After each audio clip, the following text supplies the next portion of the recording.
Qu'est-ce qu'on fait avec les valeurs? Vous voulez une valeur à acheter? Ouais. Moi, j'en ai qu'une à acheter. Bah, j'ai droit qu'à une. Hein. Et j'aime bien être iconoclaste, j'achète EDF. Pourquoi? Je sais que ça fait rire tout le monde, mais parce que non, c'est pas seulement ça.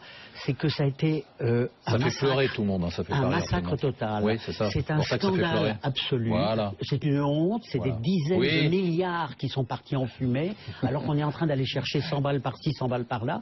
Donc l'État n'a pas le choix. Il doit prendre les grands moyens pour restaurer EDF, qui est la numéro 1 dans le monde, dans son domaine. Restaurer, ça ne veut pas dire faire monter l'action. Hein. Si, justement, le seul critère, c'est de faire monter le titre. Là, pour moi, le seul baromètre, c'est la hausse du titre. Et ils feront au forceps, monter le titre. Parce qu'il faut reconstituer ce qui est quand même une valeur intrinsèque. C'est à la moitié de sa valeur à la casse. Ouais. Ça donne un coupon de 11%. Ouais. Je sais bien que c'est de l'argent qu'ils n'ont pas gagné, mais quand même. Bon. Et donc, cette valeur remontera par tous les moyens. Que Ségolène Royal l'aime ou l'aime pas. Ah ouais. Là, vous êtes très contrariant. Oui, avec vous-même, parce qu'on n'achète pas les valeurs royalistes. Et je veux pas. Non, c'est une valeur. Oui, alors justement. Elle vous a eu. Elle me connaît bien. Ouais. Mais il y a les valseuses, Air France, rappelez-vous. Ouais, exactement. Bah voilà, on se rappelle de ça. Mais là, Royal, on l'a mise sous le boisseau.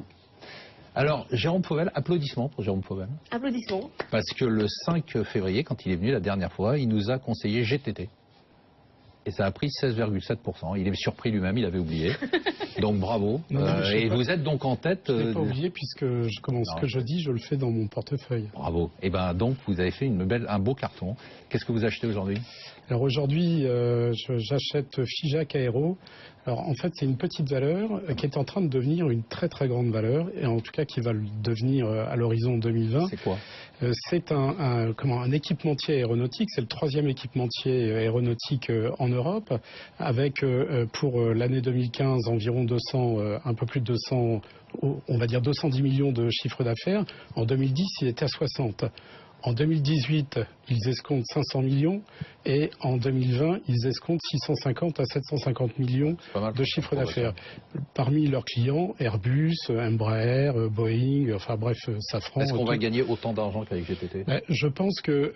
alors c'est une valeur qui a été introduite sur Internex en 2013, que je connais déjà depuis un certain temps, et qui en fait devrait avoir un PE sur 2016, l'exercice 2016, donc mars 2017.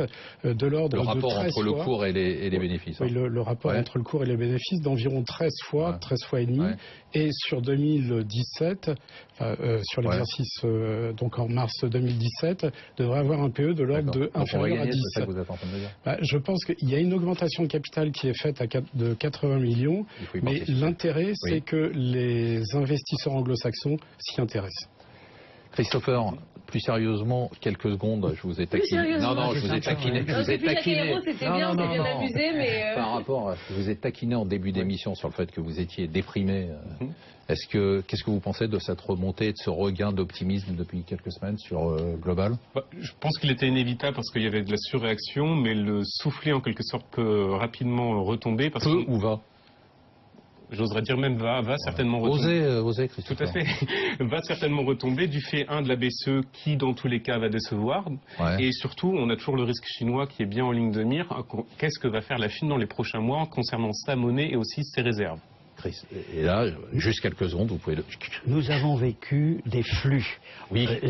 Tous ces pays qui se sont engraissés sur notre dos depuis 20 ans avec le pétrole cher, ont stocké de l'immobilier, des valeurs mobilières, du cash, machin. Et aujourd'hui, ils sont obligés de renvoyer. C'est fabuleux.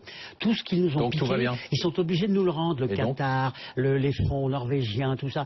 Ils se sont payés sur notre bête, sur notre dos. Eh bien, ils nous rendent la monnaie. Donc c'est une bonne nouvelle. Rendez-nous notre pognon. Merci à tous d'être venus. Nous on se retrouve dans quelques secondes avec l'homme qui fait rire les agriculteurs, Cédric Lagarigue, patron de l'éditeur de jeux vidéo Focus Home Interactive. À tout de suite.